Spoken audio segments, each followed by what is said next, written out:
Praise the lord. ఇశ్రాయేలు స్తుతుల మీద ఆసీనుడైన ఆరాధ్య దైవమైన యేసుక్రీస్తు నామమునకు సర్వ ఘనత మహిమ ప్రభావములు యుగయుగములు కలుగునుగాక.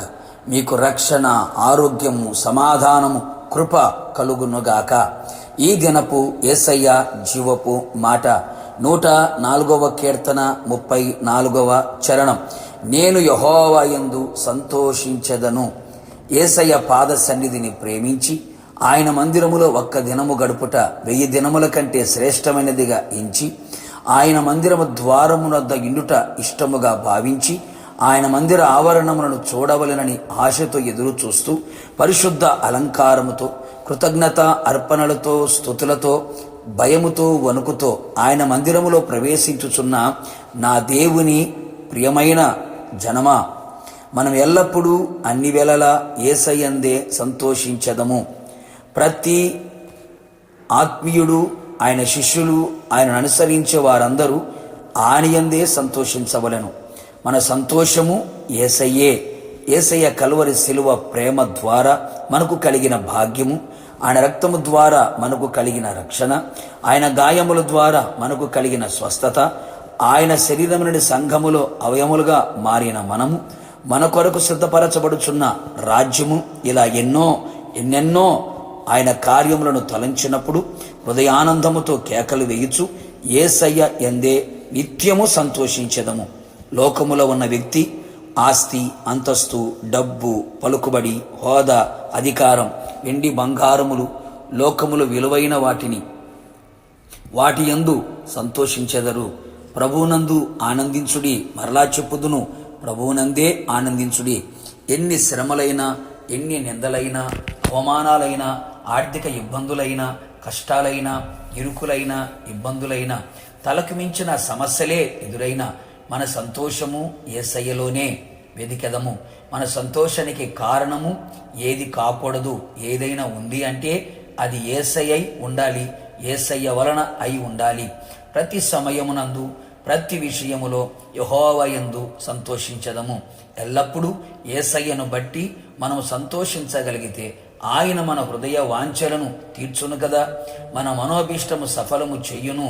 మన కోరికను సిద్ధింపచేసి మన ఆలోచన యావత్తును సఫలపరుచును.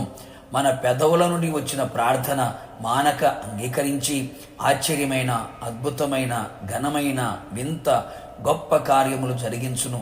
మన ప్రార్థనలన్నీ ఆయన పరిశుద్ధ నివాసమునకు చేర్చుకొనబడును.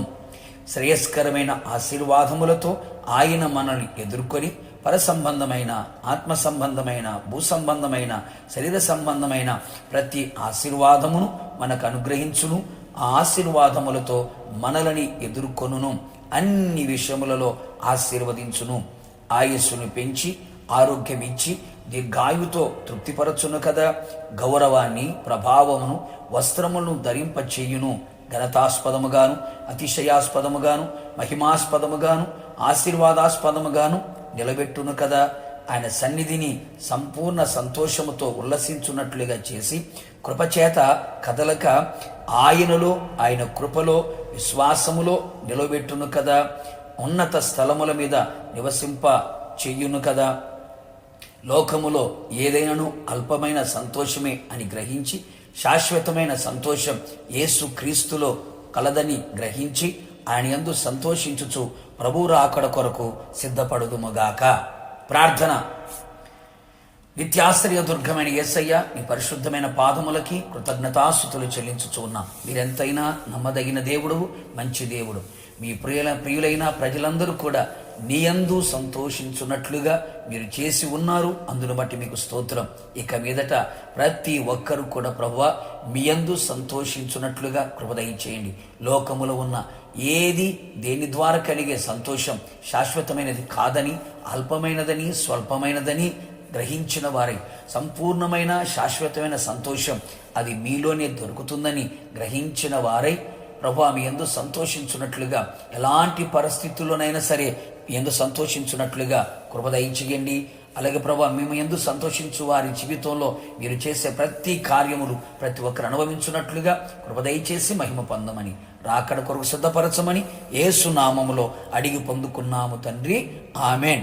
నిశ్చయముగా మీరును మీ కుటుంబ సభ్యులందరూ యేసు క్రీస్తునందు సంతోషించుదురుగాక. God bless you.